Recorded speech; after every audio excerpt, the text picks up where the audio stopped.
Alright, today we're going to talk about Optic Gaming, team that brought in maybe the biggest splashes of import and brought in 2 junglers. Not just 1, but 2.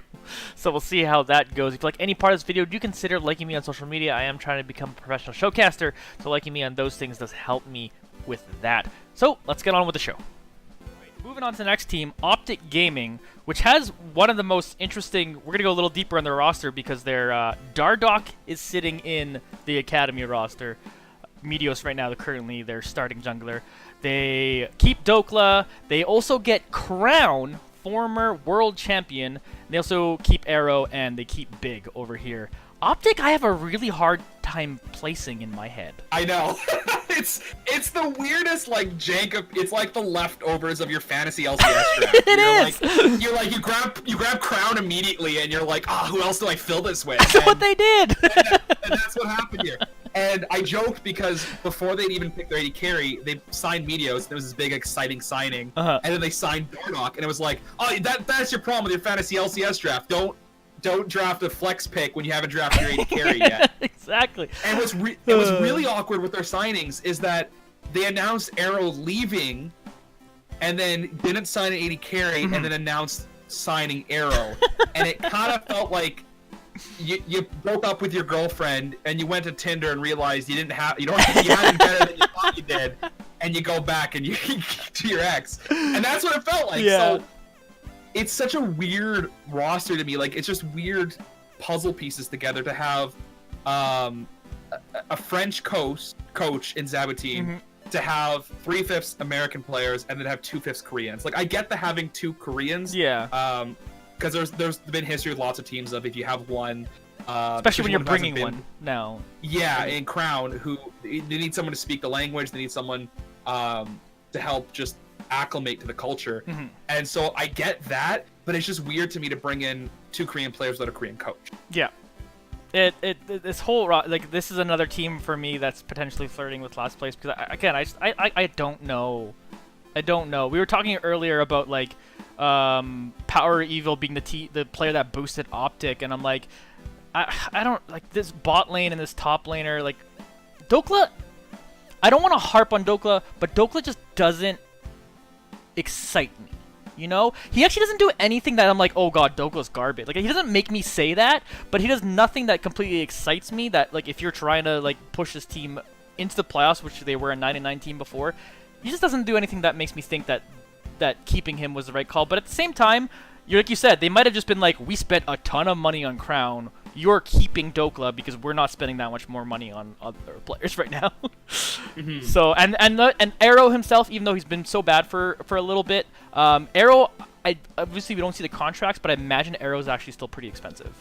So yeah, I don't know. Yeah, and I'm kind of curious, like, because he was left out in the open. I wonder if because he didn't get enough offers, if maybe he did get cheaper just because. Maybe, yeah. He might have got brought down from that. I will say the thing with Optic, like you said about Power Wheel bringing up Optic, the thing with Crown, like, if we're gonna say skill for skill, Crown's just as good as Power People. And I can't say I've paid enough attention to LCK this year to say yes or no to that. But he is a former world champion. Yeah, he's former world. I played enough attention to know Crown wasn't that good this year.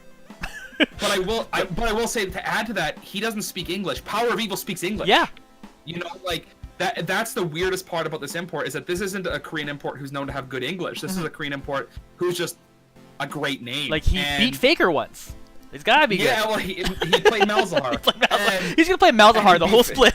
He'll be fine. I believe it. But there's a world, like, the thing with this roster is that I actually think you keep Dokla. If I'm gonna fight for Dokla here against you. Cool. Because Dokla had really cool pocket picks in like the Yorick top lane, and he played a lot of stuff like Camille and stuff, and his split pushing was like old Darshan-esque. It was so good. And Optic in the latter half of summer, a lot of their wins were because Dokla was just so good at split pushing.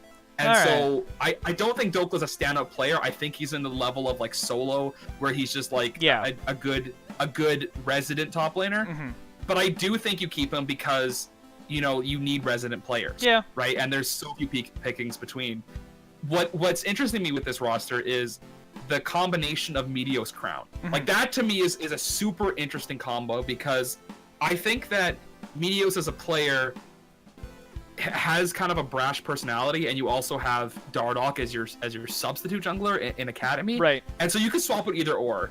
But I think that will create huge tension, which I don't see working out well. Because I don't see Dardoch being happy in Academy. I don't see Meteos being happy being subbed out, as he left 100 Thieves for that reason. And then you add to it that they now have to work with a mid laner that they probably can't communicate with. There's so many things that just like before you get to the Rift, you've already seen problems with. That like, it's so hard to really be hyped about this team. And I want to be hyped about Crown in general because I do like. Again, I watch a bit of LCK, so I do like it when those players come across. And sometimes I'm like, yeah, super on board. And I do think Crown is good. Like I said, he had a bit of a down year, but like a down year in the LCK and then making it to Worlds, that's such a. And that's not bad at all. Yeah, like that's not bad at all. I'm just comparing you to the fact that last year Crown won Worlds. Like so, it's just like it's a down year, but I think that doesn't mean he's bad by any means. I don't want anyone to think I think he's bad, but it's just like this team's gonna try to play solo queue and win the game, and I don't really know how. A little bit.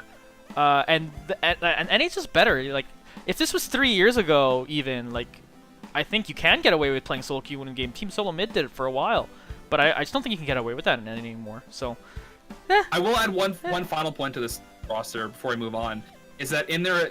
Due to the new rules, you can have 2 imports on your main roster and 1 on your Academy, or vice versa. You can have 3 imports total. Right. And their Academy roster has Scarlet in the mid lane, and I know very little, but I've seen the name. I've seen him play once before in the European Masters, and he's their Academy mid laner, who's an Austrian player. So I can assume he speaks English.